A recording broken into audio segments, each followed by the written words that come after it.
Rhythm Heaven, a video game series consisting of 4 main titles which all feature minigames that focus on one thing: rhythm. Originally developed for the Game Boy Advance, Rhythm Heaven at its core is a rhythm game all about following the beat of the song. You're tasked in each game to follow several inputs which are cued during the song, whether you're punching pots thrown at you, in space following a choreography, or choosing the right time to set off some fireworks. The concepts of these games have no limits. They can be grounded in reality, or so incredibly far-fetched to the point where you'll be asking yourself, how do they come up with this? In this video, I will be taking you on a journey through all 4 games in the main series. We'll take a deep dive into their mechanics and see what each game has to offer in terms of the rhythm minigames. Rhythm Heaven is such a bizarre and wonderful game built on the grand scale of imagination and music. So, without further ado, let's take a look into the first game of this incredible series, Rhythm Tengoku for the GBA.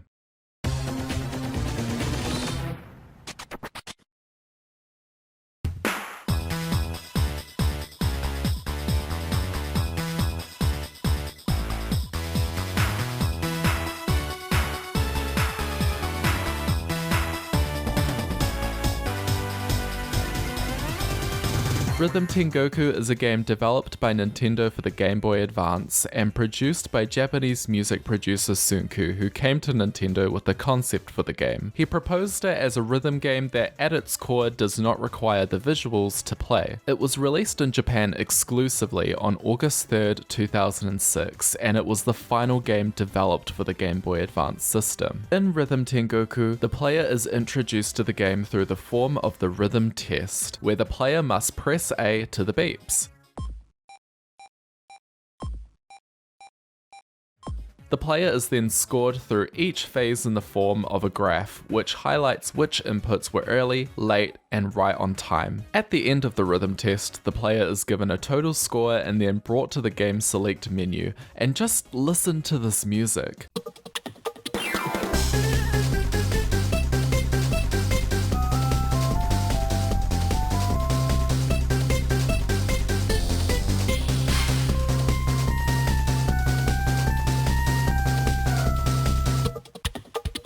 This is just menu music, and it's not the last time they'll hit you with some stellar tunes in the game's main menus. The game is laid out in a sort of arcade style. You have a row consisting of 5 rhythm games which are blacked out until you unlock them. Once you complete the set, you're given a remix stage. These stages take parts of each game in the set and then blend them into one brand new stage with some new music. The games in a remix also undergo some visual changes in most cases, usually pertaining to a specific theme. There may even be some gameplay changes too, such as an additional member of the Clappy Trio in Tengoku's Remix 1, making it a quartet, or in the future games, there could be a new rhythm to follow, such as the Love Lizard sections of DS's Remix 3, but we'll get to that game later on. Once you complete a remix stage, you are open to start playing the next set. Rhythm Tengoku has 5 sets of original minigames, and then a 6th set, which features arranged versions of the previous game.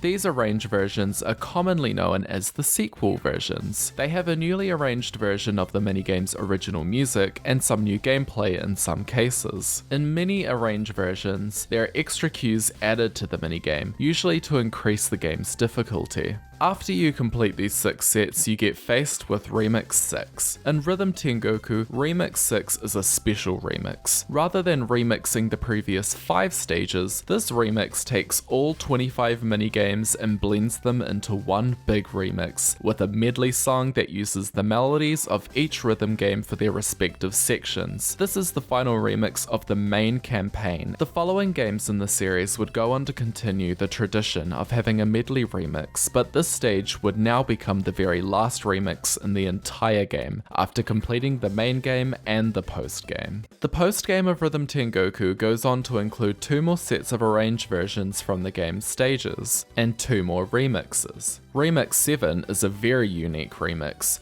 You see, post-game remixes don't necessarily only include the previous games in their sets. The arranged versions in their sets usually do appear in the remix, but more stages from the main game may be featured as well. What makes Tengoku's Remix 7 unique, however, is that it's the only remix in the entire series to be a medley of previous remixes, essentially mashing up Remix 1, 2, and 4. I'm not too sure why they didn't continue to do this in future installments of the series, but this is the very first game. I'm sure they experimented a lot with what kinds of stages they could make, since there was no existing formula to adhere to. Despite Rhythm Tengoku being the first game in the series, it kind of got its formula and structure down first go. There are some tweaks in future games, such as the sets being downsized to 4 games in a remix instead of 5 in a remix, and the medley remix being at the very end of the game rather than just at the end of the main campaign. However, the structure of having sets, remixes, and even just the mechanics of the games, which buttons to press and how the rhythm part of the game is executed, it all stays very consistent throughout the series, creating this cohesiveness which nicely ties them together and, in a way, keeps them all evergreen. Rhythm Tengoku is now a 15-year-old game, and other than its graphical and audio limitations, it still holds up very well to this day. It feels like playing any of the other games, and if you have it on official hardware rather than emulation, then the input calibration is just fine. There is no noticeable delay, which, trust me, can make the game very unplayable even if the game is out by just a couple frames. It's more than enough to make it incredibly challenging. It sets a very good precedent for the future installments, and you can tell there was a lot of care put into creating each stage. Let's take a look at each stage in Rhythm Tengoku, including remixes and bonus content, such as endless games, which are the stages that keep on going until you miss, and rhythm toys. These aren't stages, rather they are just a set of fun gadgets to play around with using your rhythm. Now, I will be using the Japanese names for these games, or at least their romanizations, so please forgive me if I mispronounce any of them. In set 1 we have Karateka, a soon-to-be staple within the franchise. You play as Karate Joe and press A to punch pots to the rhythm. It's a fun and simple game, and a great introduction not only to the game but to the entire series.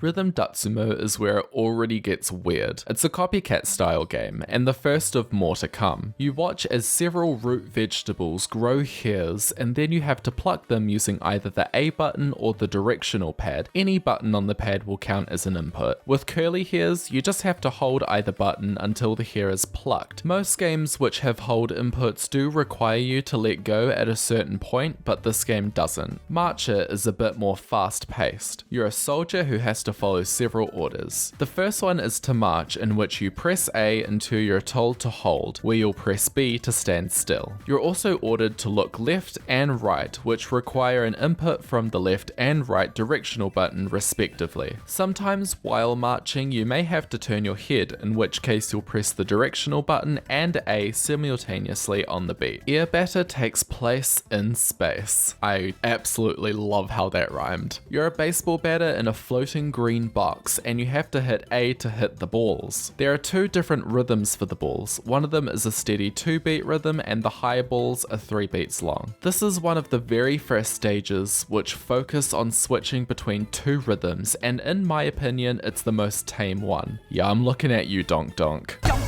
Pachi Pachi Senenshu has you playing as one of 3 lions in a trio of clappers. All you have to do is press A at the right time to finish off a clapping sequence. Pretty straightforward. Sometimes the lions will clap faster, slower, or on the offbeat. It can be a little challenging at first, but it is a good starting stage to deal with future stages which do the same thing. After the first set, you play Remix 1, which doesn't have a specific theme, instead using default theming from each game. It's more of a first taste of the remix stages. pretty straightforward. In the second set, we start off with Shiori or Baki. This stage demands full attention to the rhythm. During the game, there will be several ghosts ducking up and down behind a fence to the beat, and when they reach the opening in front of the door to a house, you have to press A to shoot them with the bow and arrow. Iaigiri is the first installment of the series Samurai Slice games. There's one in each game in the series. You play as the wandering samurai who would later be known as Samurai Steve, and you're guided through the music to slice and destroy the spirits which are causing havoc in the local town.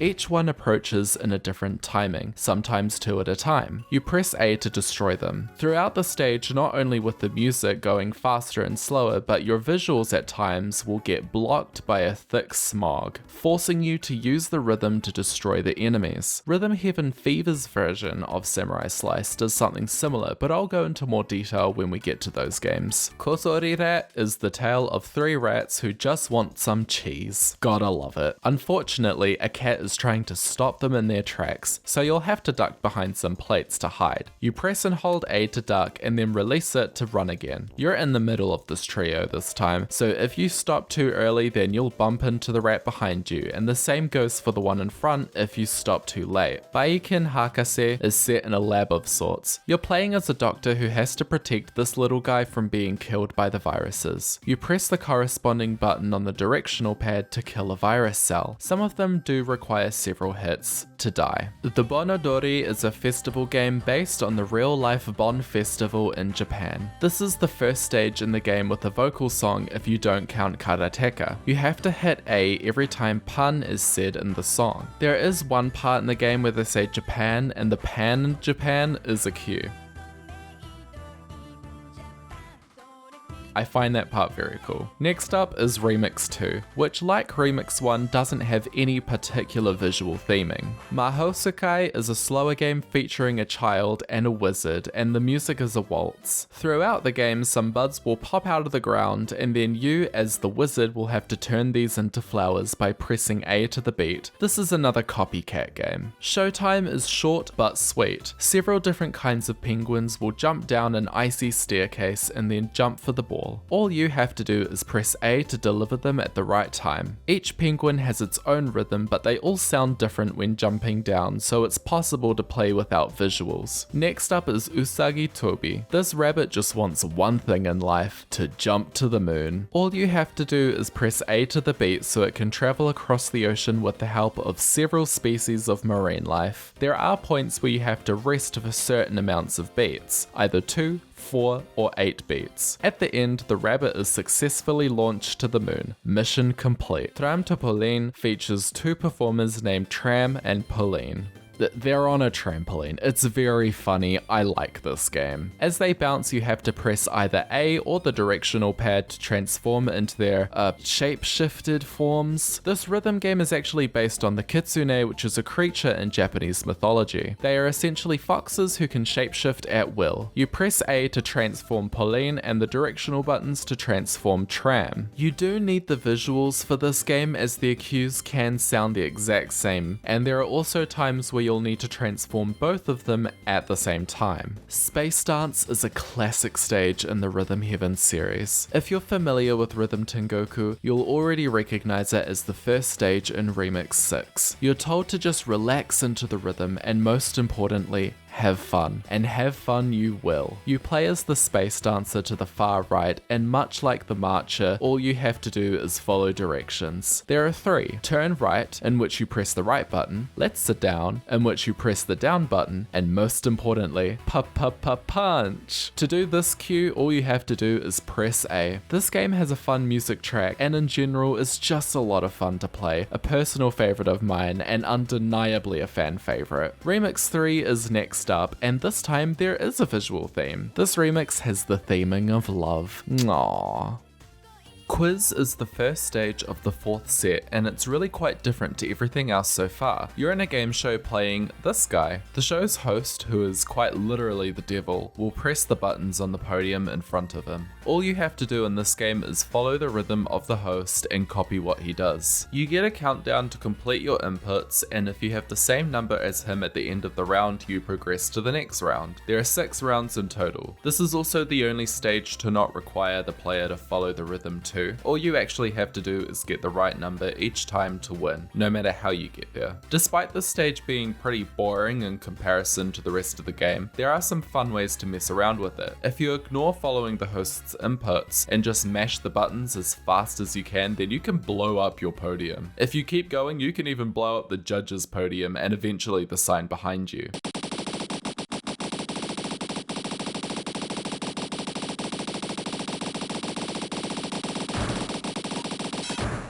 Fun little detail there. Nightwalk is another one of those classic Rhythm Heaven games. You control Playan, who is the same little character who appears on the Playan, a media player that can play MP3s and videos on a Game Boy Advance and Game Boy Micro. He's the mascot of the system and is playable in a minigame called Jump. This is the main basis and inspiration for Nightwalk. All you have to do is press A to the beat as the stars behind you light up, and if you don't make too many mistakes, then you'll complete the stage and fly off at the end. This is another unique minigame since you can actually lose mid-stage by falling off the edge if you miss in certain areas. If you made too many mistakes and reach the end, then there will be no glowing beam of light, and instead you'll keep going until you eventually fall off. In Rhythm Oshuji, you're controlling a character who is making Japanese calligraphy pieces. Press A to the rhythm to complete the calligraphy. At the end, you will make a face. Polyrhythm is a game which would go on to be adapted into the series 2 Built to Scale stages, but it is not the same as Built to Scale, being its own thing instead. Instead of building anything, you're just moving widgets along 2 separate paths which are controlled using the directional pad and the A button. This game is named very appropriately, as you are indeed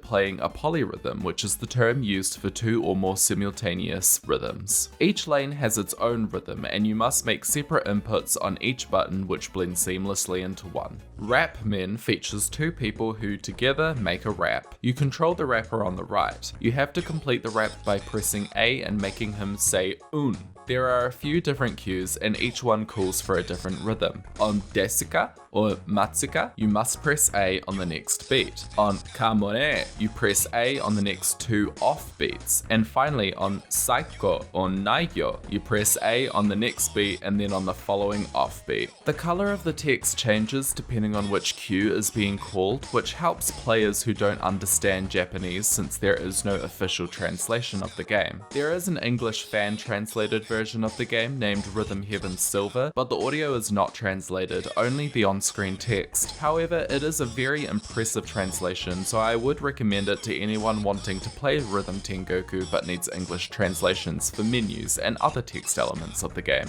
Remix 4 comes up next, but much like Remix 1 and 2 doesn't have any new theming. Starting off set 5 is Hopping Road. This game has you controlling 2 poles using the directional pad and A. A sequence of balls will hop down each pole, and when it reaches the ones you control, you have to press A and then the directional buttons to keep them going. It sounds simple, but they do go at different speeds, often overlapping each other. Not to mention, there are some which come 2 or 3 at a time. Not too hard, but still tricky enough to warrant its placement in the late game. Ninja is another copycat style game, and the last one in Rhythm Tengoku's main campaign. You play as a ninja who is protecting his lord by slicing a series of arrows coming his way from enemy ninjas. You have to press A and then the directional pad to slice them, often in rapid succession. You get to see the enemies shoot their arrows before being called to slice them. To slice them successfully, you just have to follow the rhythm. Toss Boys features 3 kids who are all controlled by you. You have Akachan, who is red and controlled with A, Aokun, who is blue and controlled with B, and Kiyan, who is yellow and controlled with the directional pad. This one is very tricky if you do not know Japanese because the cues are all verbal. However, they're all named after the color they are, and each cue will have the kid tossing the ball to say who they're tossing it to. So if you get good with Japanese colors, then it will be easier. Sometimes they have a special move when it's their turn to toss, whether they bounce the ball a couple times before tossing or they toss it very quickly. However, there are visual cues for these, so if you can memorize them when they appear, then as a non-Japanese speaker, you should be able to be fine to pass this stage. Hanabi is a fireworks show. There are 2 different fireworks with their own timings. All you have to do is press A to detonate them and release the sparkles. Occasionally there is a bomb that will appear, and at some stages both fireworks and the bomb are called for a single input, as they're all called in a way that synchronizes their cue. It's a fun and quick game and very much needed in this set. Tap dance has us controlling a woman who is tap dancing with 2 monkeys while a giraffe watches. That is a sentence I didn't think I would ever say in my life. Anyways, the monkeys will call for a tap cue, either tapping once, twice in rapid succession, or having 3 taps. There is also a 4th cue where they will jump together and you have to press A when they land for a tap finish. It's pretty fun and not too hard, just press A at the right time to tap. Remix 5 is a fan favorite and easily one of, if not the best remix stages in the entire game. The song that plays is called Wish and takes theming to a whole new level, telling a story of an unrequited love through the use of the rhythm games. This remix was executed very well. Set 6 is the first of the arranged versions and includes the final remix of the main campaign,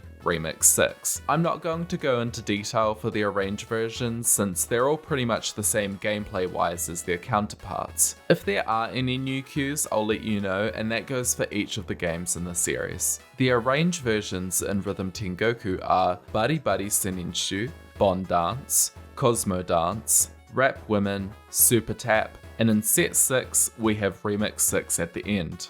In Set 7 we have Karateka 2, Rhythm Datsumo 2, Ninja no Shison, Nightwalk 2, Marcher 2, and Remix 7. In the last set we move on to Hopping Road 2, Toss Boys 2, Polyrhythm 2, which actually features real polyrhythms this time, Air Batter 2, Shiroi Obaki 2, and finally Remix 8 in Set 8, which is also the final set of the entire campaign, finishing off the roster of rhythm games in Rhythm Tengoku.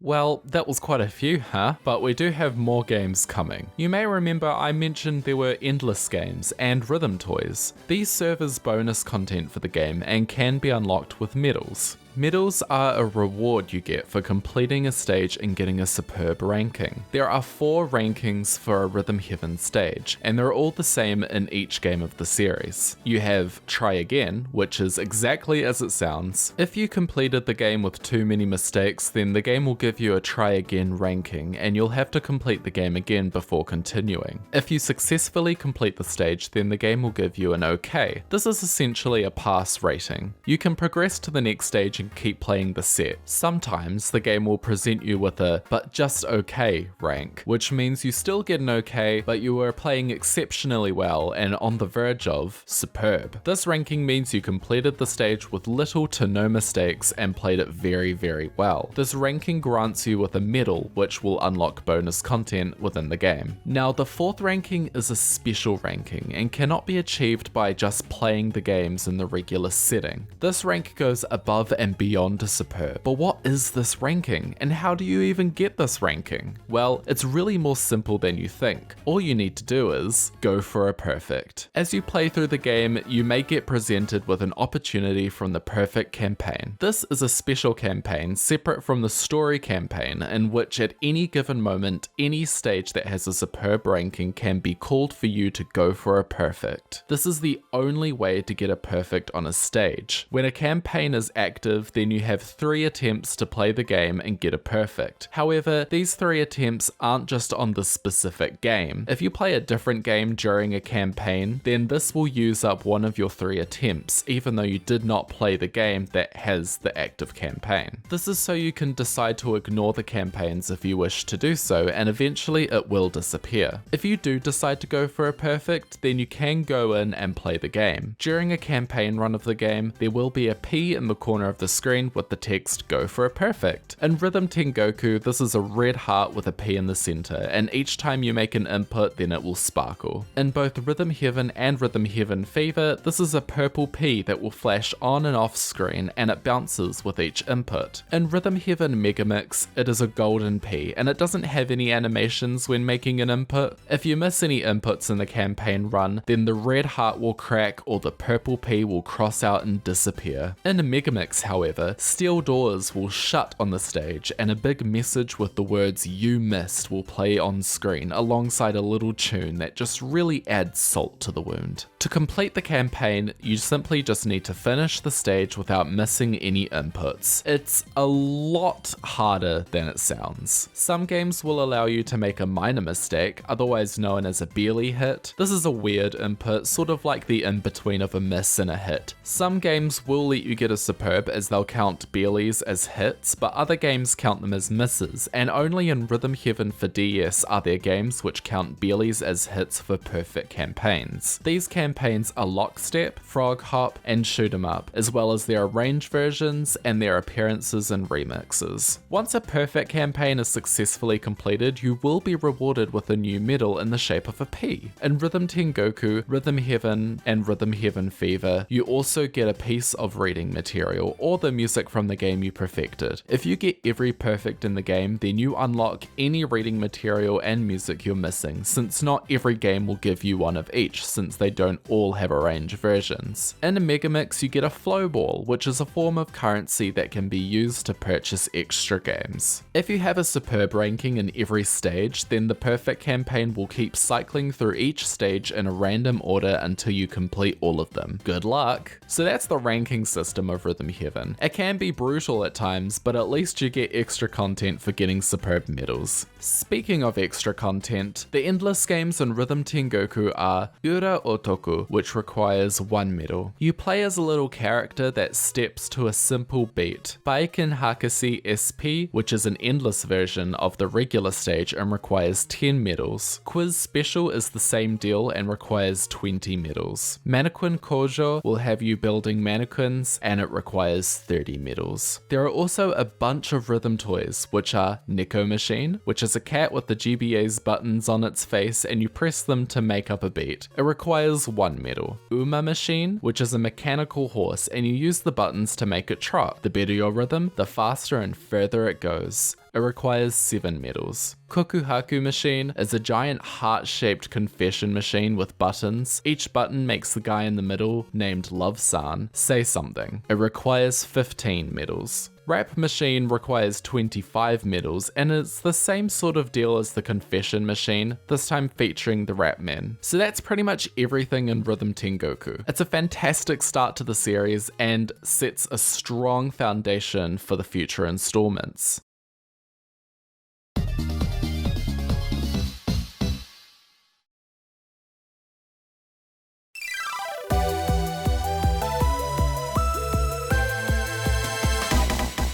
The second game in the Rhythm Heaven series would be developed on the Nintendo DS using its touch controls rather than the buttons. It was released in Japan on July 31st, 2008 as Rhythm Tengoku Gold. It was developed by Nintendo SPD and TNX and produced by Sunku. It would go on to be the very first game in the series to see a global release. It was released worldwide beginning with North America on April 5th, 2009 as Rhythm Heaven, and in Europe and Australia and New Zealand in the following months as Rhythm Paradise. Rhythm Heaven is different to most DS games as you would play the game with the console on its side, like a book, using the touchscreen for controls. You can change your game to be in left-handed mode in the main menu. With the new touch controls come 3 core ways to use them to make inputs in the game. You can tap the screen, which is the most common input for the minigames, but there is also the flick. The flick is achieved by holding the stylus down on the touchscreen and then using your wrist to flick it up and release it. It's a genuinely satisfying way to play the game, and I have a lot of fun every time I play my favorite minigames. Building onto the flick is the slide. Now the game doesn't really explain the slide in the tutorial, so I'll explain it here. Some games will require you to hold down the stylus and slide it across the screen to the rhythm. I like the style of input too, however it can be a little confusing at some points. My best advice is to not count your slides. Instead, just slide into the rhythm and you'll be fine. Yep, you see what I did there? Slide into the rhythm.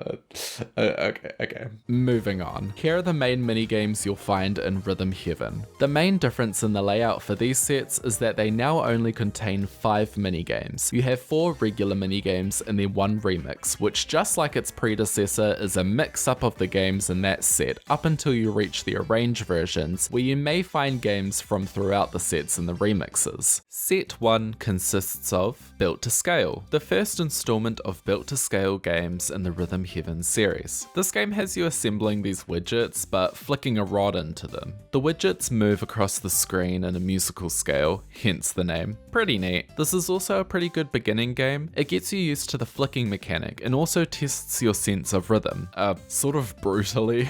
Halfway through the game, everything will go dark except for a little circle where the widgets get assembled from successful inputs, and if you play the whole game perfectly and miss the final widget, then I'm sorry, but that's just okay. Everyone who has played Rhythm Heaven DS knows just how brutal Built to Scale can be. Glee Club has you in a trio of chorus kids. You have to hold down on the touch screen to keep your little guy's mouth shut, otherwise he'll just keep singing without ever taking a breath. Release the stylus to the rhythm to sing along with the other chorus kids. You may find yourself singing in harmony with the others too, and flicking returns. This time it's used to make your chorus kids scream with glee. The conductor also seems to be a former member of the Clappy Trio from the first game, which is a really neat cameo. Philbots is notorious for being one of the more difficult minigames in Rhythm Heaven. Basically, you have to hold down on the touchscreen at the right time to fill up a Philbot and then release it when it's full. If you release too early, then they'll tilt their head and move on. If you release too late, they'll overfill and they might even explode. This minigame introduces the player to offbeats and can be tricky for first-time players. If you're having trouble with this game, just keep at it and try to find the rhythm in different areas of the song. Once you can do that, I can guarantee that you'll have a much more enjoyable time with Philbots. I can't say the same for Philbots 2, however, that one is just cursed. Fan Club is the first vocal game in Rhythm Heaven DS. It has a song called Thrilling. Is this love? You play a monkey, part of the fan club for their idol who sings on stage. When she says a word 3 times during her song, often a yeah, then you clap to the next 4 beats by tapping on the touchscreen. When she says, I suppose, then there's a bit more of a complex tapping rhythm to follow, and then at the end of the cue, you flick to jump. It's a very fun and catchy song, and the full version of it appears in Fan Club 2 from the 7th set.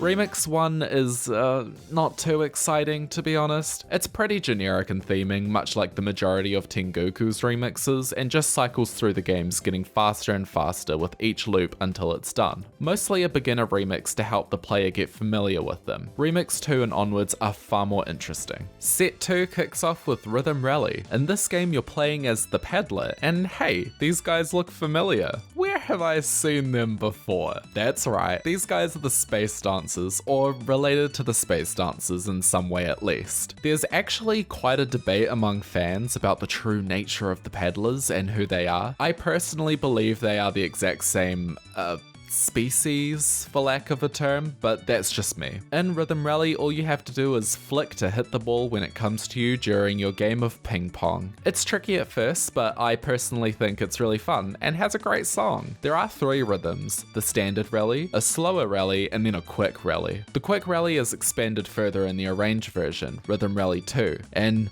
it's a little trickier.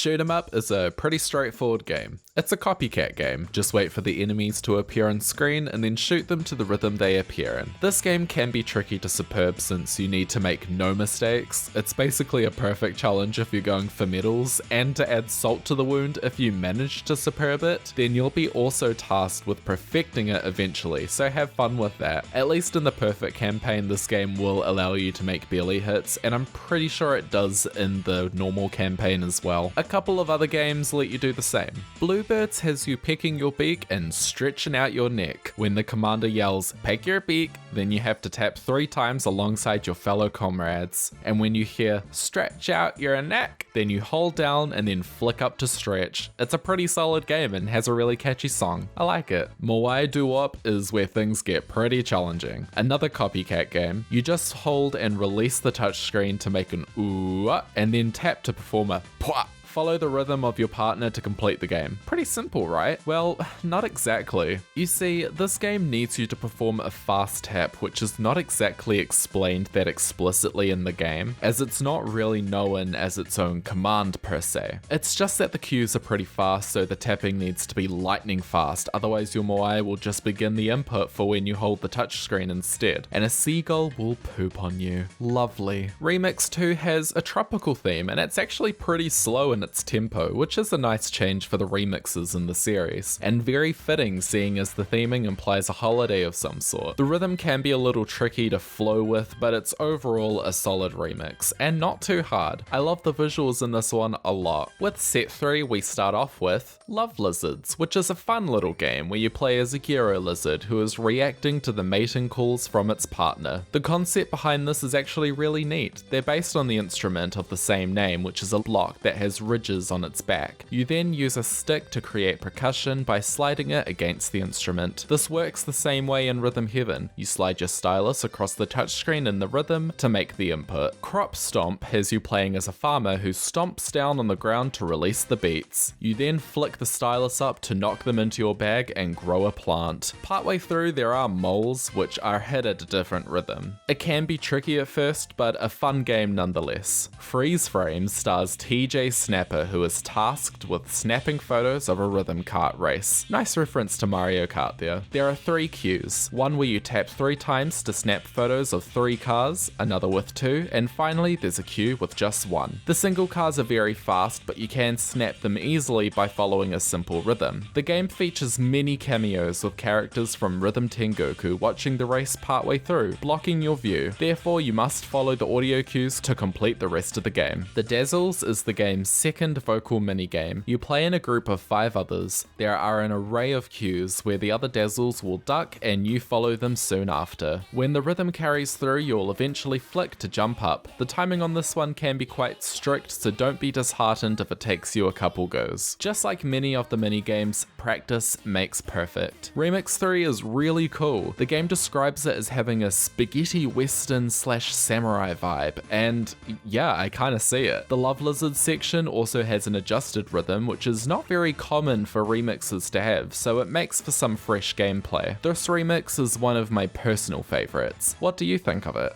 In set 4, we start off with Munchie Monk, a Rhythm Heaven classic. Playing as the Munchie Monk, you're given certain quantities of dumplings. You simply tap to eat them, starting on the next beat from the cue. You have 1 go, try 2, go go, and then 3 go, go, go. This game has a very similar rhythm to Fever's Micro Row, which we'll discuss in more detail later on. This is one of the shortest games in Rhythm Heaven, so it's often people's first perfect. DJ School is a fan favorite. You're a student at the DJ school being taught by DJ Yellow on how to look just like an actual DJ. Most of the cues involve DJ Yellow prompting you to stop by holding down the touchscreen and then to scratcho by flicking. It's really fun. It's so good. Drummer Duel is the furious duel between 2 drummers, as you'd expect. With the support from your cheerleaders, you must copy the first drummer's pattern by tapping on the right beats when it's your turn. This game has a cool song, but it's nothing too special. It eventually concludes with the drummer getting faster and faster and faster before it finally slows down before the ending. Hope you can keep up with those furiously fast taps.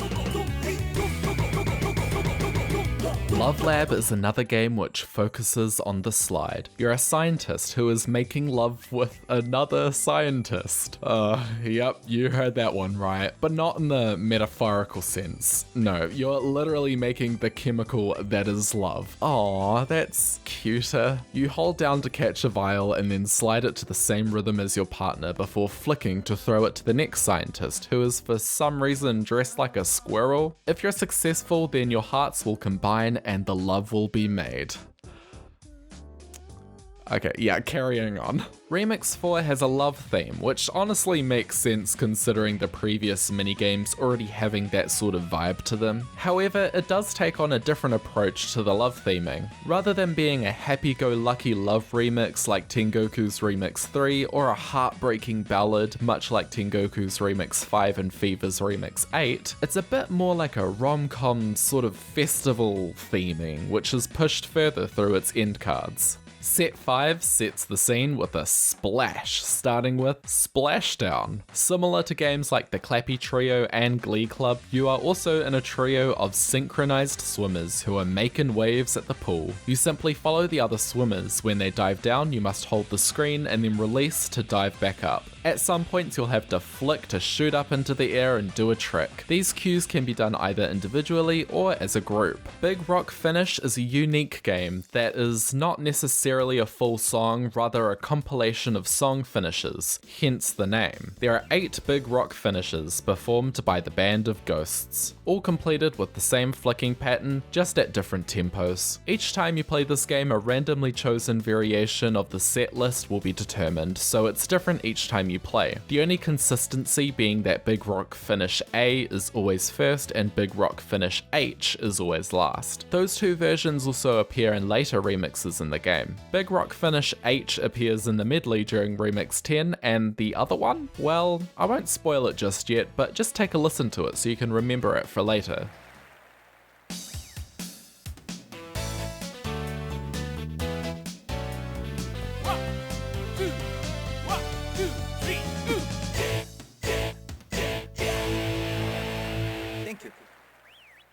In Dog Ninja, you'll throw in multiple pieces of fruit, vegetables, and even tires and bones. Your job is to flick to slice them to the beat. I find this one is really good for allowing you to just almost melt into the rhythm. It's honestly so satisfying to play, and not even that tricky. Frog Hop is another vocal song. This time you're in a band of frogs who are performing a live gig, and your job is being part of the backup dancing. Now, this game can be quite tricky because you're pretty much tapping to every single beat throughout the song. And on top of that, it is pretty long too, with a verse and 2 choruses. There are also 3 more cues which must be performed throughout the song, being a Yahoo, where you tap quickly on the following half beat and then the full beat following that, and then you wait another half beat before continuing on to the main rhythm.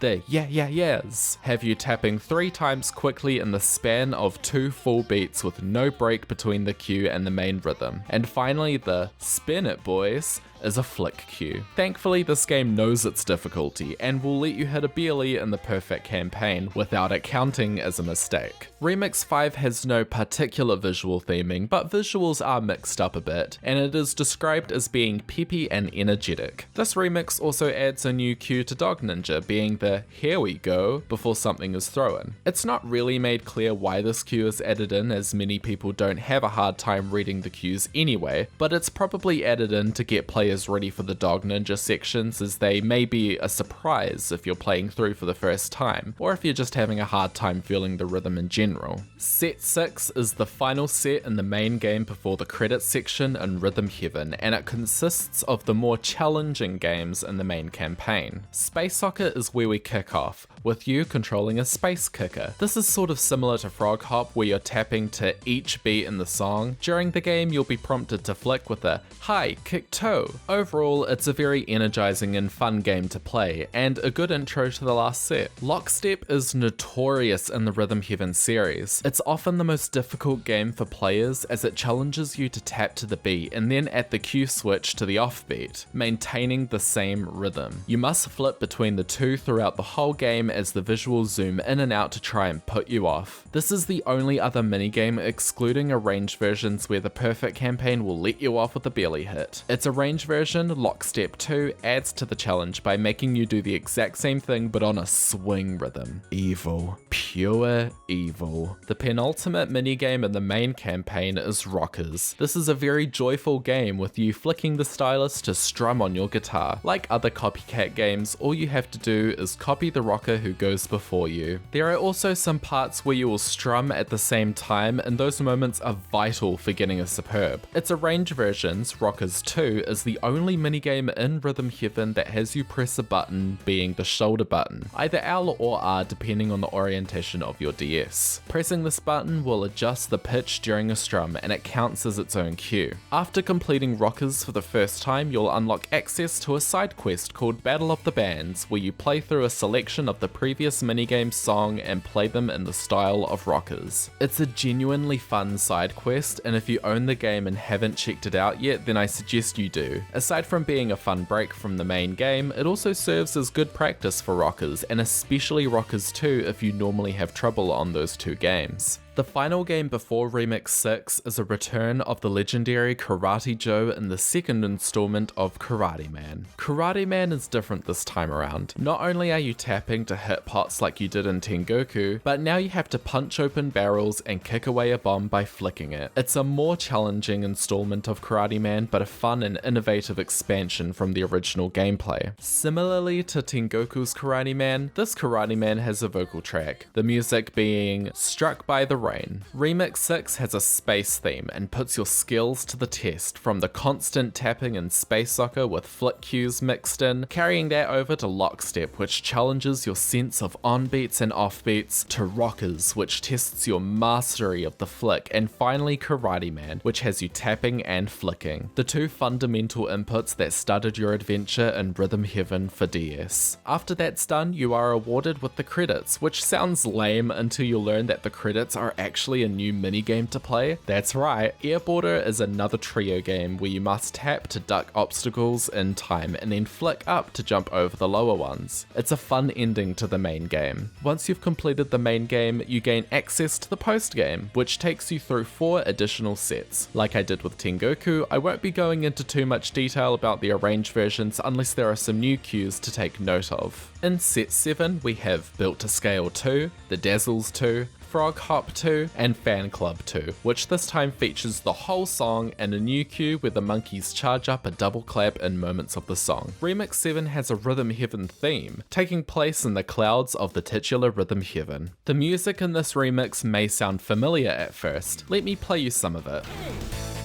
3, 2, 1. Yeah! Wait, come on. Recognize that? Well, if you heard the Big Rock Finish influence, then you'd be correct. In fact, Remix 7's music is the full version of Big Rock Finish A, and the remix ends perfectly with that grand finish. 3, 2, 1. Yeah! 1, 2, 3.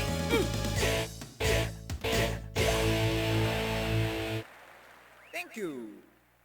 Set 8 has Rhythm Rally 2, which introduces a fast rally cue, Fillbots 2, that has additional small fillbots, which only require one beat to fill, Bluebirds 2, and Lockstep 2, the swing version of its predecessor. Remix 8 is a tricky remix, being a mashup of many previous games, and has the theming of speed. The transitions are quick and snappy and fully require you to only focus on the audio and the rhythm to complete it comfortably.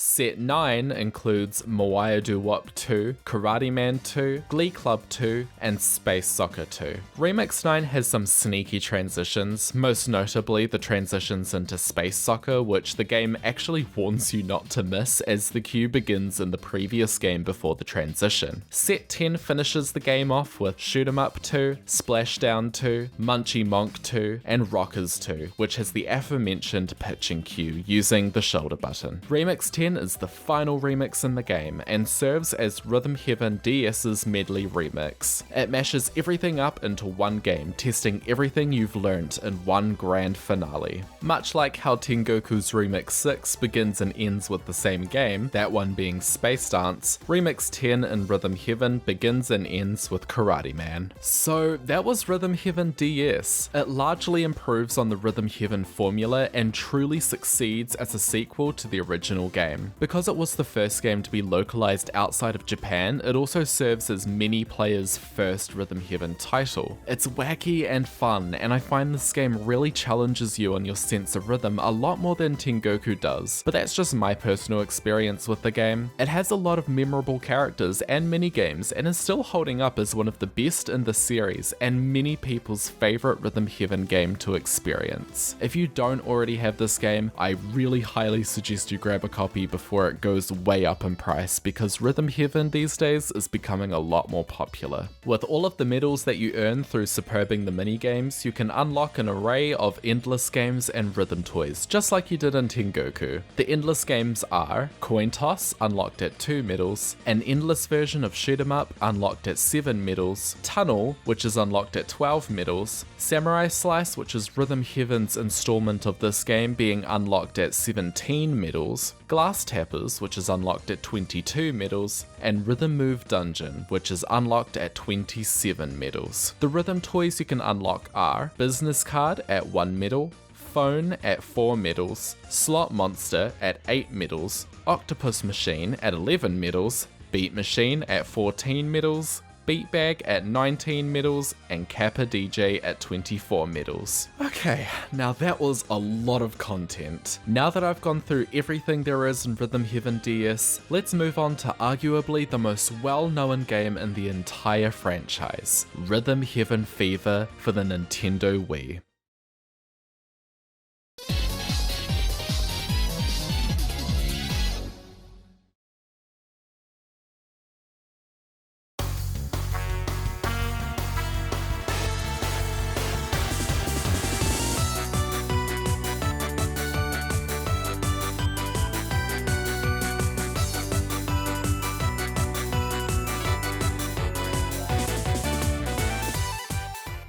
Rhythm Heaven Fever is the third installment of the Rhythm Heaven series and the sequel to Rhythm Heaven. It was released in Japan on July 21st, 2011 as Mena no Rhythm Tengoku, and in America on February 13th the following year. In the PAL release, it was renamed to Beat the Beat Rhythm Paradise, following the Rhythm Paradise titling from the previous game, and was released July 6 in the EU and September 12 in Australia and New Zealand, both in 2012. This is also the first game in the series to be released in Korea, where it was on shelves a year later as Rhythm Sesang Wii, which translates roughly to Rhythm World Wii. I'm also really unsure on how to pronounce Korean words, so I'm sorry if I really got that horrifically wrong. Because it was released on the Wii, it goes back to button controls, although they're much more simpler than Rhythm Tengoku, this time only using the A and B buttons. The inputs are simply tap A and pinch A plus B, where you either press or hold them at the same time, hence the term pinching. Later on in 2016, it was released on the Wii U's Virtual Console and is still available until the eShop closes in March 2023. So if you're watching this before then and don't have the game yet and would like to play the game, then I highly suggest grabbing it before it's gone, because hard copies of the game are currently very hard to find due to its recent spike in popularity. This game follows the same format as Rhythm Heaven DS. There are 10 sets of minigames, 7 of them being in the main game and the other 3 are in the post-game. A brand new feature introduced in Rhythm Heaven Fever is the 2-player multiplayer mode. Not only is there a rhythm toy to play, but there are also 2-player versions of some of the main minigames, as well as some unique endless games to enjoy. Now let's talk about what minigames Rhythm Heaven Fever has to offer. In the first set, we're introduced to the game with Hole in One, a simple game where all you have to do is follow Monkey and Mandrill's cues and press A on the beat. You play as a golfer at a driving range during this stage.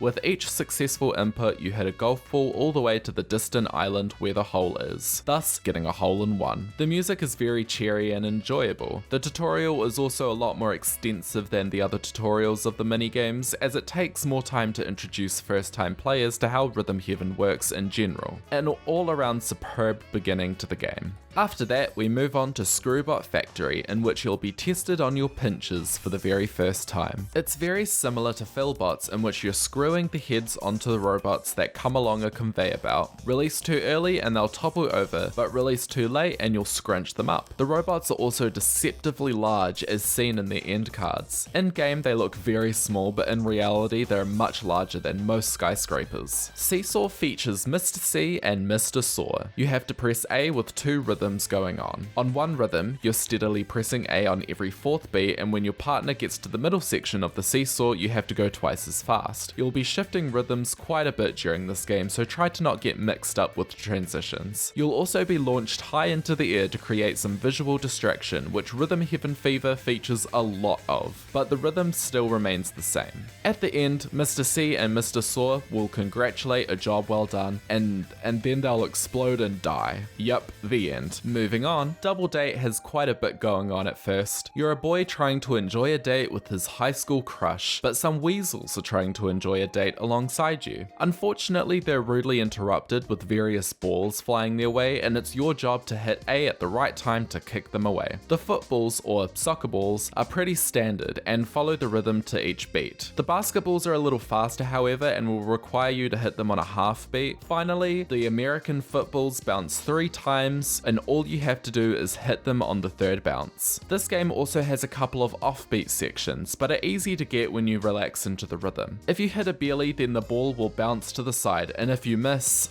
well... Remix 1 is the first remix in the game, and this time the game gives you a little intro cutscene where Monkey introduces you to the remix and what it's all about. It's a pleasant remix and does a pretty dang good job at introducing the concept. That mixed with the lovely tropical theme makes it an all-time favourite for many players. Set 2 starts off with Forklifter. In this game you'll have to stab peas with a fork by hitting A to various rhythms. There's a bit to get through. Everything from simple 1-flick cues to rapid 2 flicks, and then even one section where you're flung the ingredients for a burger. That part there is vital for earning a superb rank in this game. It does a good job at keeping things simple, but still giving you a bit more of a challenge than what Set 1 has to offer. Tambourine is often seen as a hard minigame. It's the first copycat game in Fever and features you with a monkey playing a duet on the tambourine. There are also 2 inputs, one where you tap A to shake the instrument and another where you pinch to hit it. The music follows the cues along nicely, so it's not too tricky, but the timing can be kind of strict. If Monkey smiles with flowers, then you know you're doing good. If a frog lands on its head, then you're missing your cues. And if the monkey doesn't seem bothered but there are no flowers, then you're just hitting bellies. Board Meeting is a very short minigame. You're playing as a pig and your job is to give 2 presentations. Presentation A has all the pigs swinging around one by one and then stopping. Hit A to stop at the right time. Presentation B is where all the pigs swing and stop at the same time. Now, I've seen a lot of hatred for this next game, Monkey Watch. You see, this watch is not just any ordinary watch. It has little monkeys popping out of it. You're in control of the monkey who is sitting on the clock hand. You have to consistently press A to the beat to high-five the passing monkeys, and then hit A a little faster with the purple monkeys, whose cues start on the following offbeat. The tutorial doesn't really explain this super well, but I have found a video on YouTube that explains the mechanics of this game in good detail. If you have trouble with Monkey Watch, just watch that video and then give it another go. It's not as hard as you think, and you will be perfecting it in no time. There's also a section in the middle and at the end where the watch zooms out and you have to rely on a rhythm to keep going. This is another visual distraction within the minigames. Remix 2 is a short remix, but it's pretty snappy and very satisfying to play. You start off with Monkey Watch and carry on with the rest of the games. The tambourine sections can be a little tricky as they're a bit faster, but the timing window is a lot more forgiving on this one. It has a rock theme. Set 3 begins with Working Dough, a favourite of mine. It's a copycat game where you must copy the rhythm of your co-worker to help these balls carry on from one side of the factory to the other. The small balls are A inputs and the larger red ones are pinch inputs and require the help of the big dough. It also features the Nintendo character Game & Watch, who at one point will travel with the balls to get into the spaceship they're crafting. At the end, the ship sets off to Planet Dough, and if you did well, then your mission will be successful. Next up is another installment of Built to Scale in the Rhythm Heaven series. This time, the rods are bouncing along a bridge of platforms,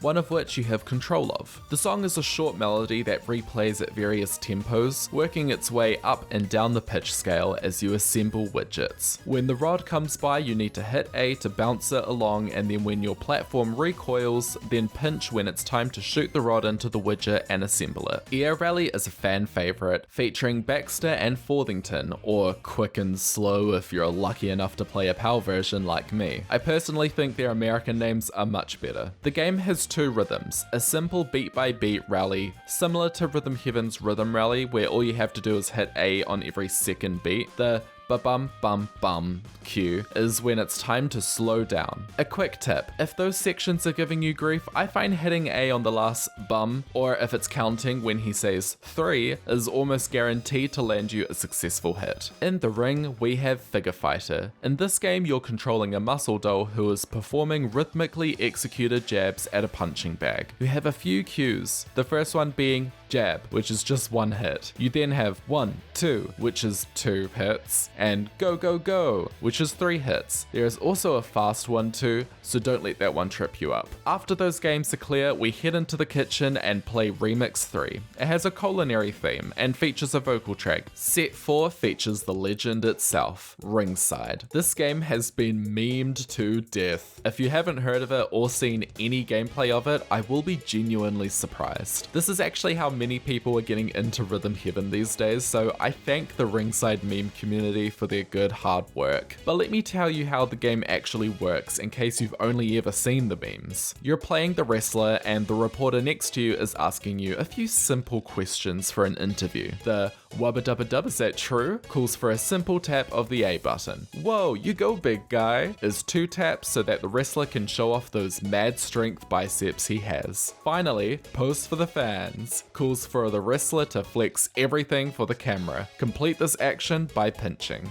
Packing Pests is another familiar game, being the first one to appear in FIFA's Remix 10, so many people have seen this one before. The full game switches between 2 rhythms. First, you have to catch candies with the pinch input and then swat spiders with a couple beats later. Every now and then you'll be called for a double up where you'll have to swat 2 spiders instead of 1. Reach the end and be sure to catch your paycheck, otherwise it's just okay. Micro Row is a friendly little game. Literally, these microscopic critters move to the rhythm. You have a simple hit A rhythm going on with some triple hits mixed in there for extra flavor. It's a bit long honestly, and the timing can be sort of strict, but overall not too difficult, and the music more than makes up for it. Just look at these little guys. How could you say no to this face? We finish off set 4 with Samurai Slice, the 3rd installment of Samurai Slice in the main series. This time you're tasked with getting a windmill back for the local town kid. You must slice the spirits to the beat to complete the game. This one also has a large portion of it blocked by the backstory of the game playing as you're doing your thing, so it really does rely on your ability to go with the flow and go by the rhythm rather than visuals.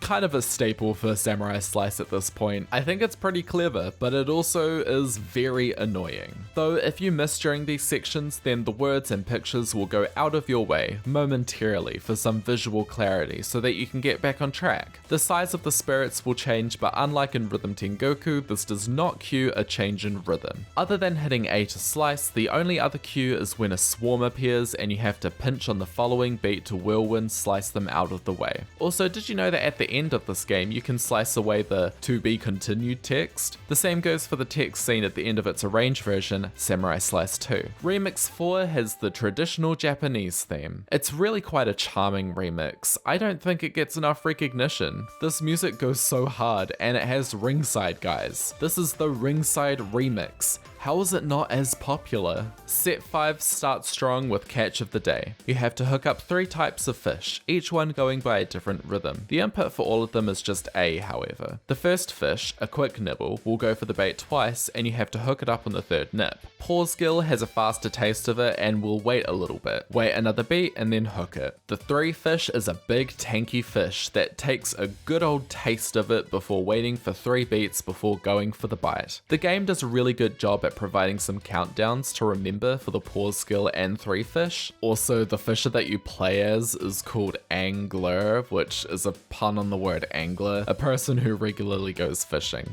Something that Rhythm Heaven does kind of scarily well is puns. Even though they're all very dad joke tier puns, they're amazing. Next up is Flipper Flop, and oh my god, they're seals. Very cute round seals. Their commander, Captain Tuck, will give out various cues for flipper rolls, which are completed by pinching for each roll. The game has you carrying out a consistent beat by beat rhythm and performing a various number of flipper rolls as they're counted out for you. Captain Tuck will only count to 4, however, so if you're bad at maths like I am, then you'll need to count loudly in your head for this one, or loudly out loud, which I also do. There are also times where you'll hear a triple beat cue and you must tap 3 times in rapid succession. Very wholesome, a 10 out of 10 for me. Exhibition Match is a bit different to the other games, being a game where you're playing a very epic game of baseball as the batter. The pitcher will throw a ball to the music and you just wait 4 beats and hit the ball again on the 5th. Be sure to hone your rhythm skills for this one, as the music will purposely try to mess you up by adding in random drums and even going completely silent. At the end, it is revealed that a monkey is catching the balls behind the curtain and throwing them back in, proving that in the end, the game was being rigged by the pitcher. This is the sort of ridiculousness that makes me really enjoy Rhythm Heaven minigames. Flockstep is another game where you're hitting A to each beat, this time amongst a flock as one of the hue birds of happiness. Every now and then the birds will squawk, cueing a pinch input where they all crouch and jump back up. Partway through, the game will zoom out to show you the entire planet before bringing you back into the regular view through your hue bird's eyes. This is just some visual distraction and you must keep hitting A throughout that section. Remix 5 has a prehistoric theme and focuses a bit on carrying the rhythm through the transition of each game, sort of like what Remix 8 and 9 do in Rhythm Heaven DS. In set 6, we blast off, starting with Launch Party, which revolves around a rhythm launch mission. There are 4 kinds of rockets, each with their own countdowns. Interestingly enough, the 7, 5, and 1 rockets all take 3 beats to be launched, but the only rocket that counts down from 3 takes 4 beats. Okay, this game makes a lot of sense, trust me. Donk Donk is, well, it's, you know what, here it is.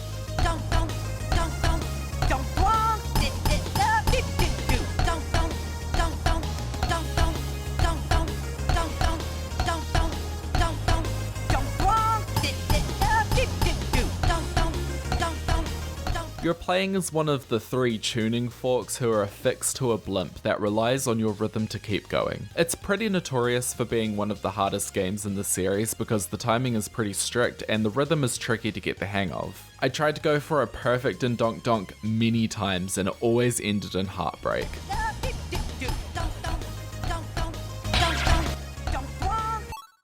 Basically, you're hitting the beat, which is in triplets, and there are 2 main rhythms. The donk donk rhythm, where you hit on 2 of the 3 beats, and then the dit dit da, which is where you hit all 3 beats in succession. You have to transition between the 2 throughout the game. A tip for the perfect challenge, even though I still haven't beaten it, just look at the P while you play. This game is honestly tons easier when you're not actually looking at the characters themselves. Bossa Nova slows things down, and it is another game where you're switching between 2 rhythms. You'll have objects thrown at you from either side, and you have to switch to the other rhythm when you hear either a spin or a turn, depending on which side you're on. There are some visual obstacles too, so it's easiest to just relax and find the rhythm to play it perfectly. Those voices too, they sure are something, especially if you miss.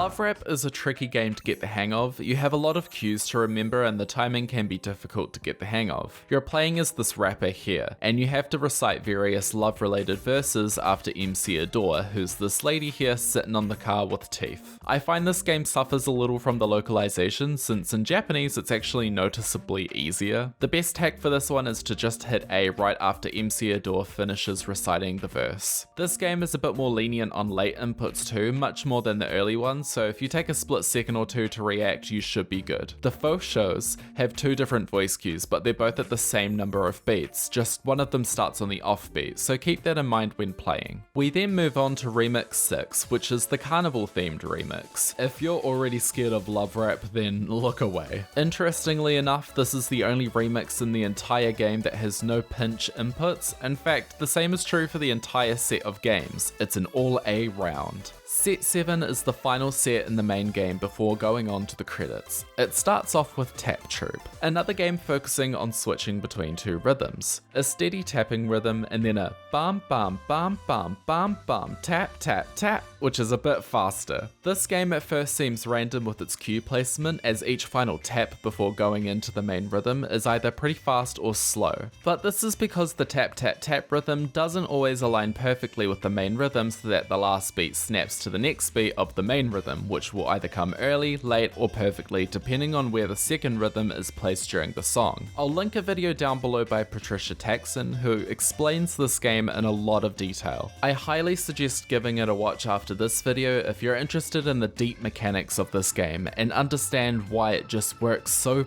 perfectly. Shrimp Shuffle is entirely based on a pun. You see, the main cues in this game are 1, 2, 3 and A, B, C. This pun comes from Japanese, as the word for shrimp in Japanese is ebi, and they're by the sea. It's pretty clever and honestly a charming game, if not unforgiving with its timing. There are also sections which play differently on the offbeat, so look out for those. 1, 2, 3 are just A beats, same goes for 3, 2, 1, and with A, B, C, you pinch on C. Now, Cheerleaders has to be my favorite game in the entire series. This squad, known as the Cheerleaders, hang out in the library to cheer on students who are studying, telling them to do their best and shouting cheers of encouragement. You have a 1, 2, 3 cue, which is just a standard beat by beat cue, calling for an A press on 3. And then there's It's Up to You, which follows the same rhythm, but it just has a different way of getting there. The faster cue, Let's Go Read a Bunch of Books, is signaled by a whistle and calls for an A press on the word books. And Ra Ra Sis Boom Ba Boom is a bit more snappy and calls for a hit on boom. There is a pinch cue being Okay, it's on, where you hold a pinch on it's and then release on.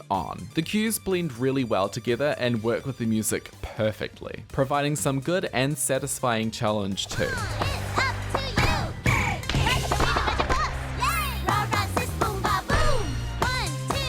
Funnily enough, this is a game that has a main cue being 1, 2, 3, yet the tempo of the game is 1, 2, 4 BPM. A missed opportunity, Nintendo. A missed opportunity indeed. The final minigame in the main campaign is Karate Man, the Fever Edition. Like its predecessor in the DS game, this version of Karate Man has a vocal track and an additional cue which utilizes the new input introduced in this game, the pinch. It's classic Karate Man gameplay with some offbeat pots and hit threes blended in, but once you hit a light bulb, you have to get ready to hold and release a pinch input for the punchy punchy kapow. It's a pretty fast version of Karate Man, but super satisfying to play, with the rocking song being Lonely Storm, a fan favorite. Remix 7 is set in Rhythm Heaven, just like DS's Remix 7. This time, however, it takes place in the dance disco type area, wherever that is. There's a section of Tap Troupe that is,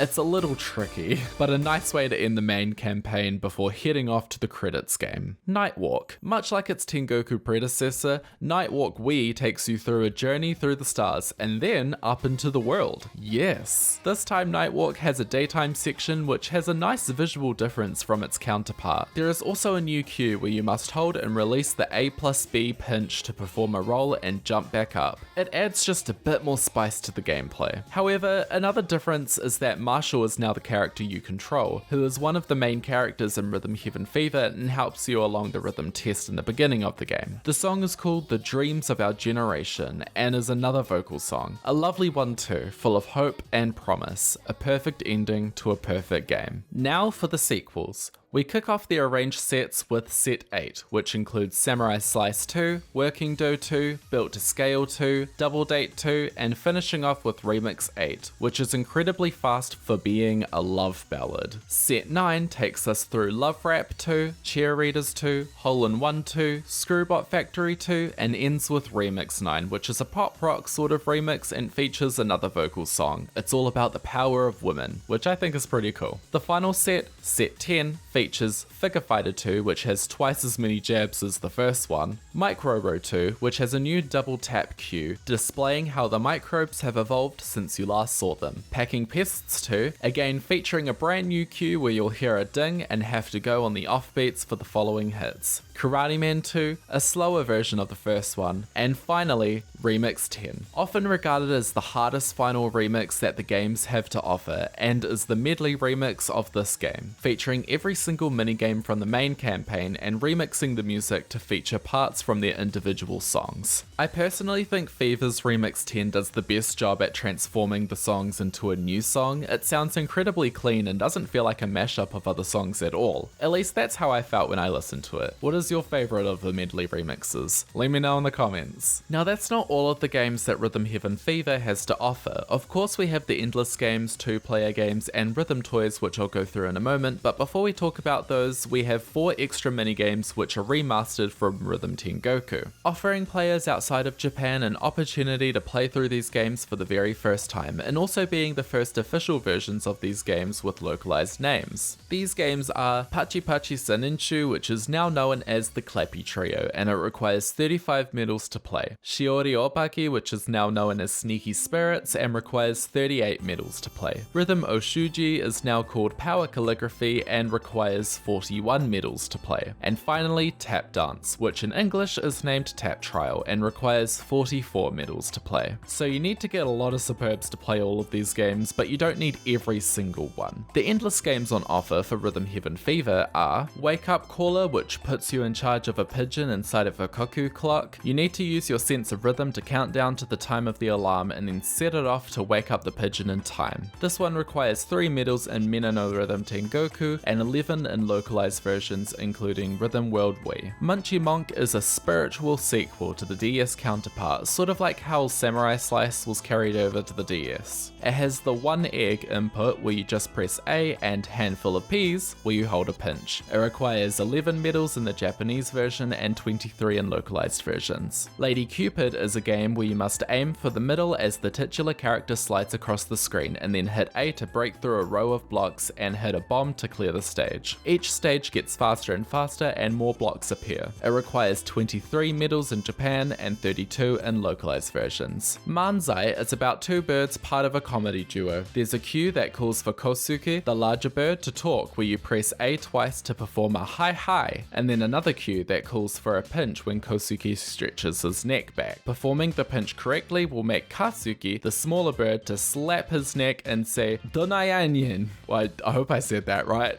Which translates roughly to what the heck is wrong with you? This game requires 32 medals to play and is exclusive to Japanese versions of the game. In localized versions, Manzai was replaced with Mr. Upbeat, which is just a remastered endless game from Rhythm Tengoku, and in those versions, Mr. Upbeat requires 3 medals to play. The reason this game was cut from the localized release is because of the nature of the comedy show being very unique to Japan, and if it was localized, it would most likely be lost in translation, and it wouldn't be fully understood understood to an audience outside of Japan. The final Endless game is Endless Remix, the first of its kind, and actually the only of its kind across the entire series. It's a very special remix as it never ends, ever. It cycles through a variation of Endless games, and interestingly enough, most of these games aren't actually playable on their own, so you must learn as you encounter them. But fret not, I am here to explain them all for you. So in order of appearance, we have Basket, where you must hold and release a pinch to the beat when throwing a basketball. Frog Jump is another hold and release, but this time you only have to hold and release A. This is the only time where this actually happens in Rhythm Heaven Fever. Chameleon is a spiritual predecessor to tongue lashing from Megamix. It requires you to press A to catch a long distance fly and to pinch to catch a close by fly. The rest of the games appear on their own and are Manzai / Mr. Upbeat and Munchie Monk. After the Munchie Monk section, the remix speeds up and goes through the sequence again. To unlock the Endless Remix, you need to get all 50 perfects in the game. The 2-player mode is exactly what it sounds like. 2-player versions of 8 of the main campaign minigames. You have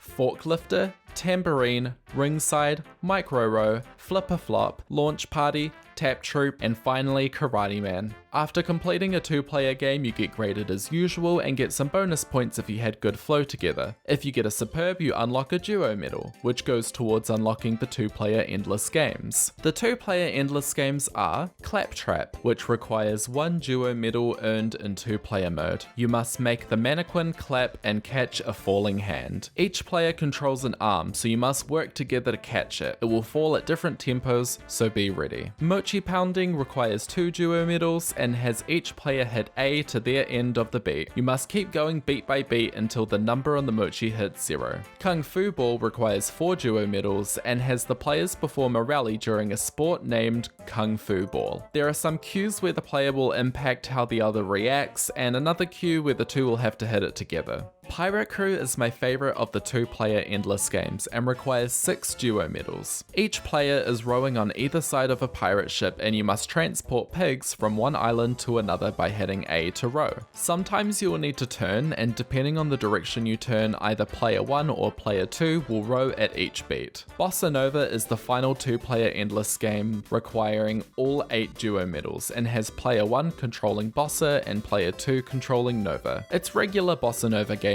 except each player must play to the correct beat, and yes, you do switch. This one is the only 2-player game where I feel having 2 players is the easiest way to play because it can get confusing if you are playing on your own. Now for the rhythm toys. I'm not going to go into too much detail since they're just toys and I feel like the Fever section of this video has been going on for a little while. You have Toy Car, which requires 1 medal, Police Call, which is the successor to DS's phone call and requires 7 medals. The numbers you have to call are revealed letter by letter in the endless games. Play through all of them and get as far as you can to reveal new combinations. Hi-Hat requires 14 medals and Rhythm Fighter, which is 2-player, requires 21 medals. So that is everything in Rhythm Heaven Fever. It is an enormous game and had the most content of any Rhythm Heaven game to date. And yes, I say had because we're about to enter into the next game in the Rhythm Heaven series, and to this date the most recent entry in the series. Let's dive into the 3DS release for Rhythm Heaven.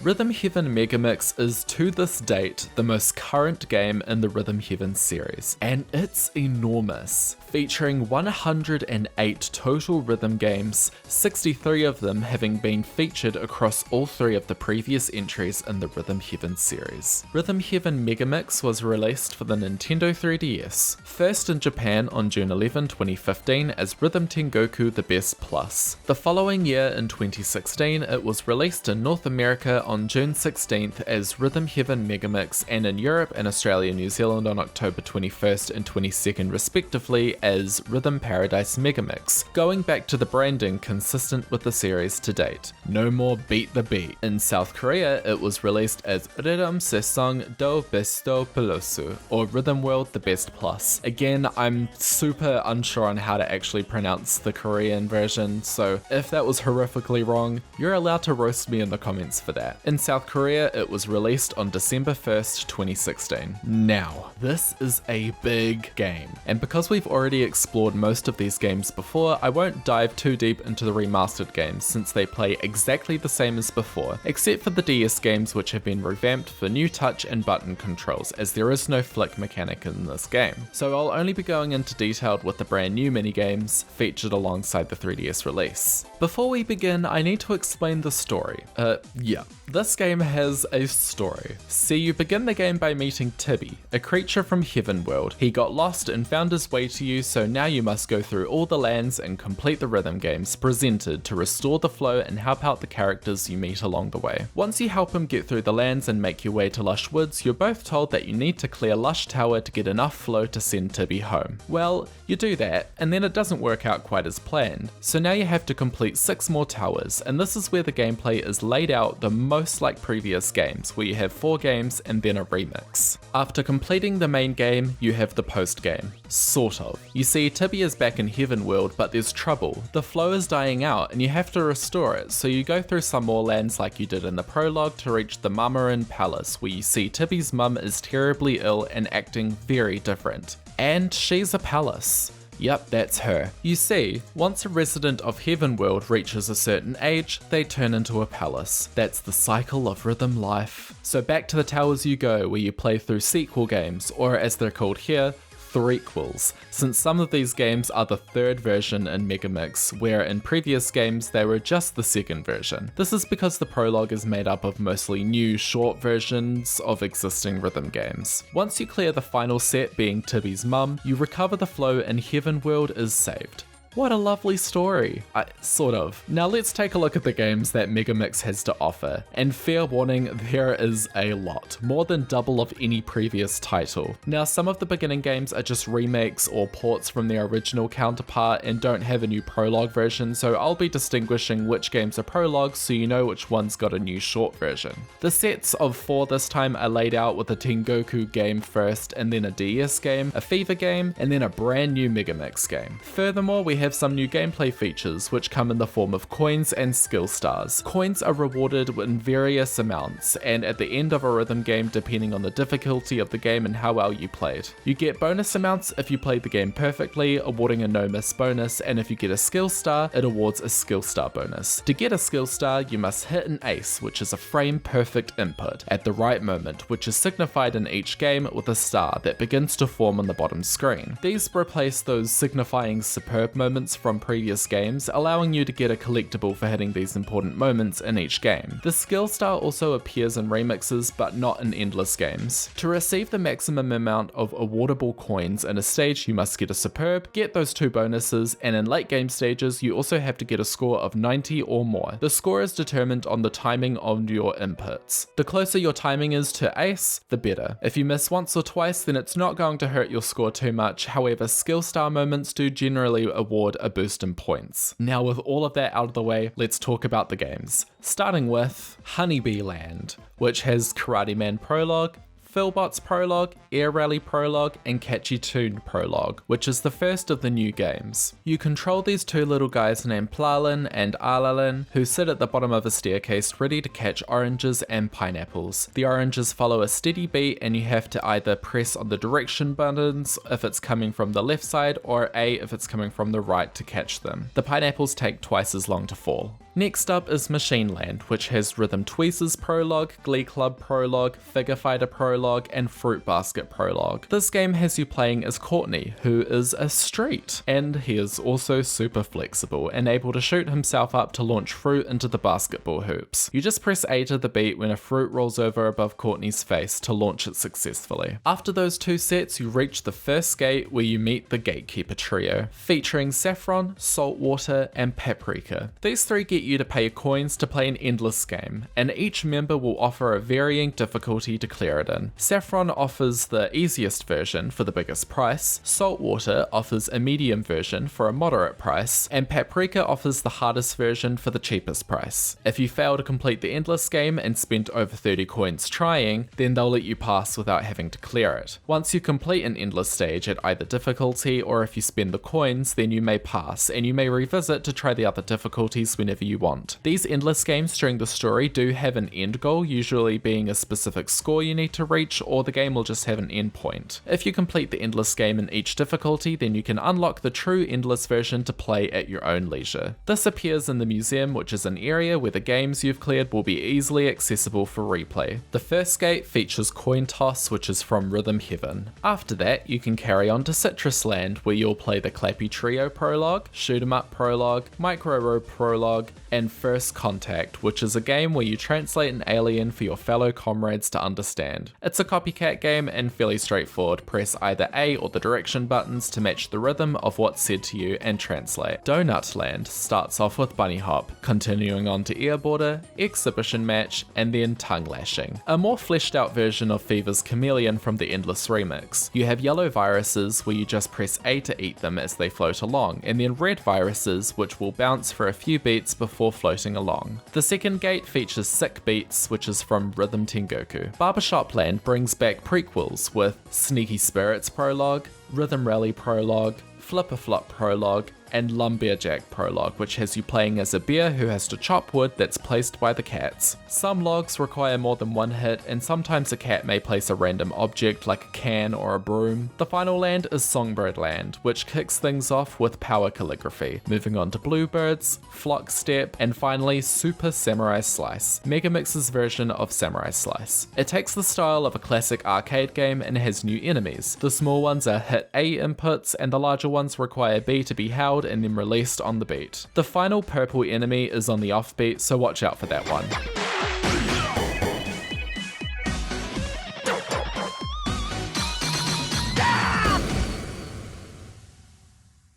Thank you.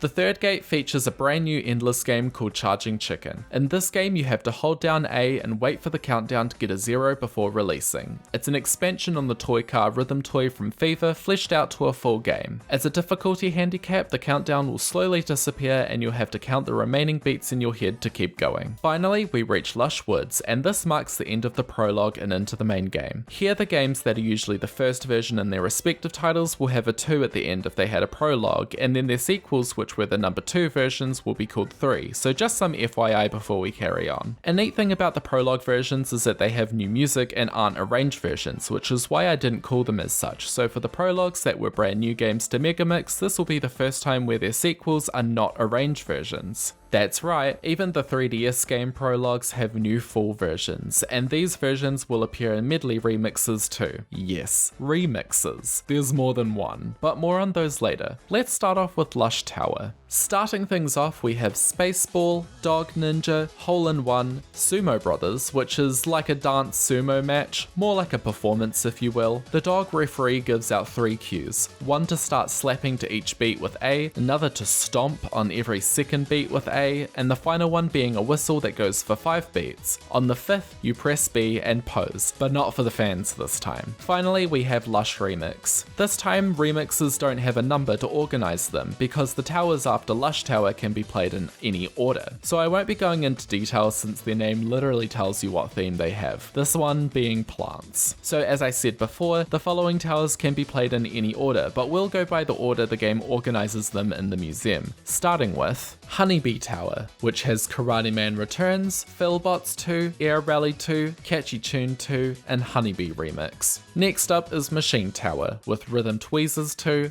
Glee Club 2, Figure Fighter 2, Fruit Basket 2, which has a new cue being the cantaloupes that have 2 beats warning before zooming out to be hit on the 3rd beat. These are fast, so you need to rely on rhythm for these ones, as the visuals will not help. And finally we have Machine Remix. We then move on to Citrus Tower, starting with the Clappy Trio 2, Shoot 'em Up 2, Micro Road 2, Second Contact, the sequel to First Contact, this time the alien is translating a human, and then the Citrus Remix. Donut Tower features some new games being Rat Race, Fan Club, Working Do, Animal Acrobat, which features a monkey who swings along various animals to 2 different lengths of time by holding A and then releasing to move on to the next, and then Donut Remix. Barbershop Tower starts off with Sneaky Spirits 2, Rhythm Rally 2, Flipper Flop 2, Lumberjack 2, which has some new size objects to hit, and Barbershop Remix. Songbird Tower is the final tower and again has some new games, being Tap Trial, Frog Hop,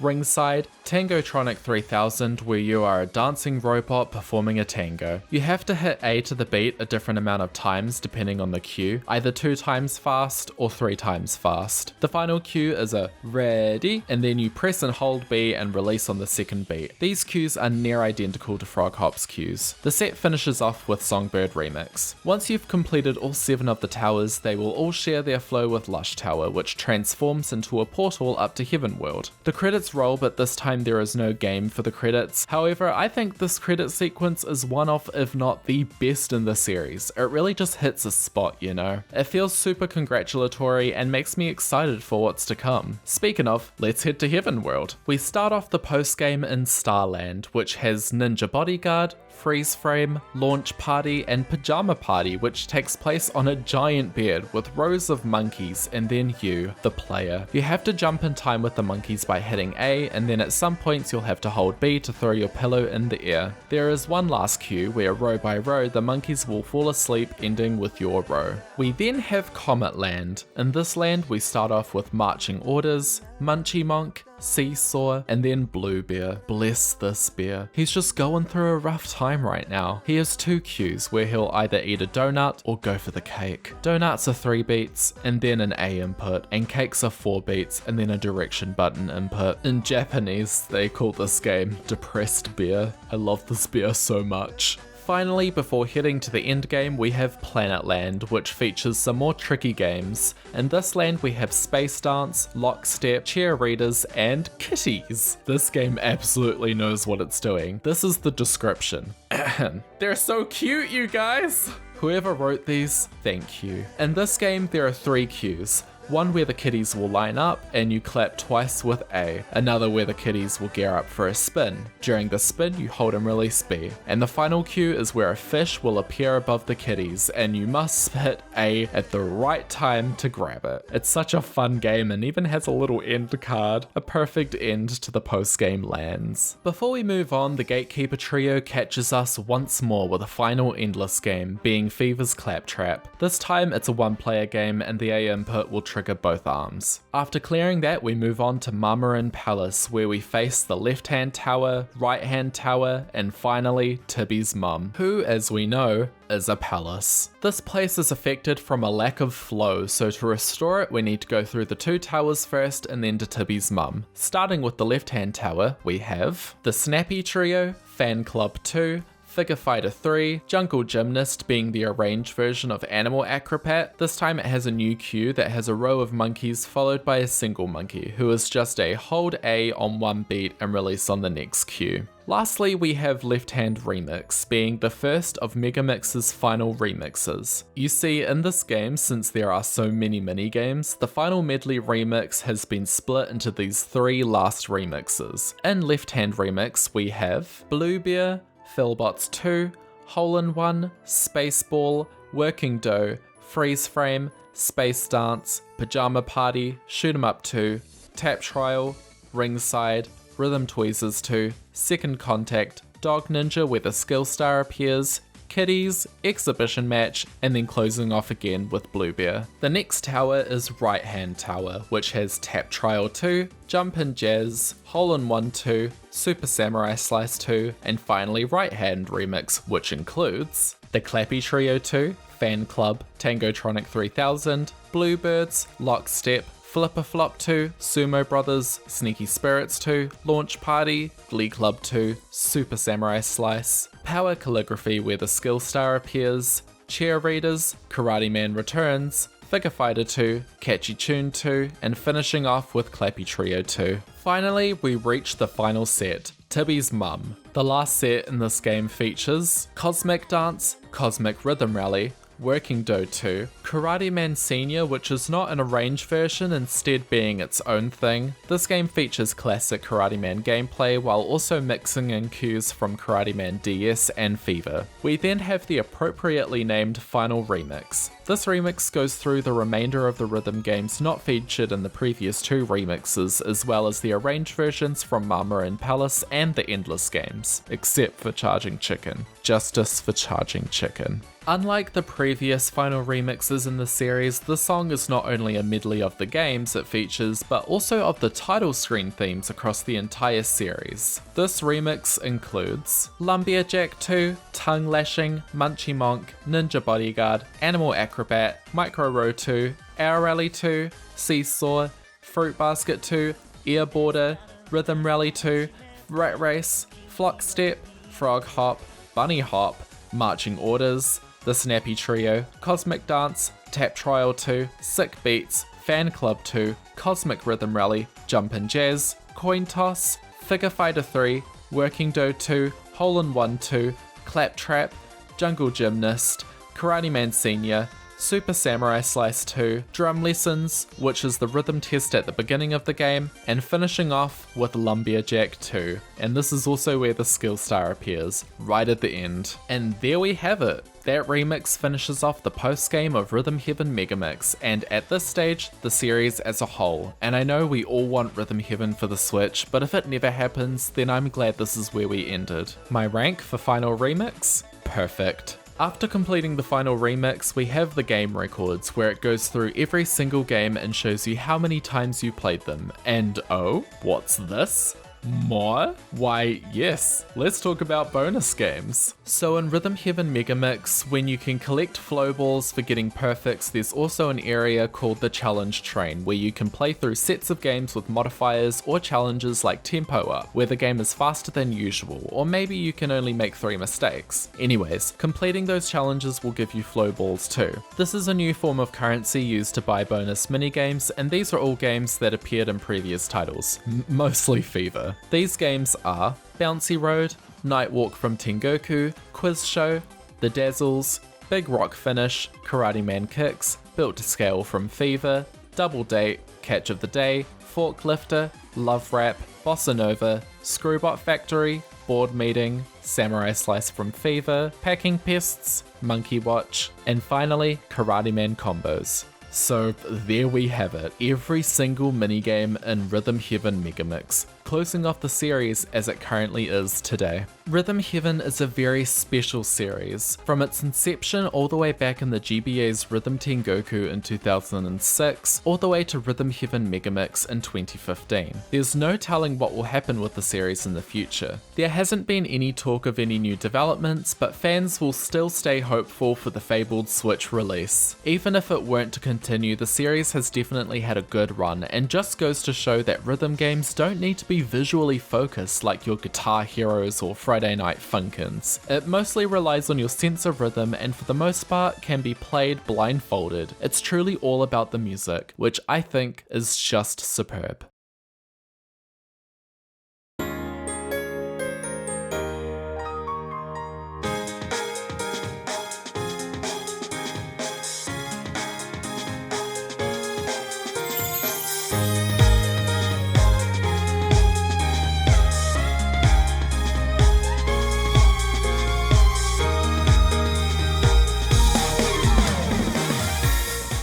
I just want to say a massive thank you for watching this video, especially if you watched it right through to the end. I know it was really long, like this is my longest video that I've ever made, and probably will be my longest video that I ever make for the foreseeable future. Rhythm Heaven is a series that means so much to me. I've only been playing since 2018, so I joined the bandwagon after all the games released, but I love it so much. I hold it very dear to my heart, and I would say it's probably my favorite video game series of all time.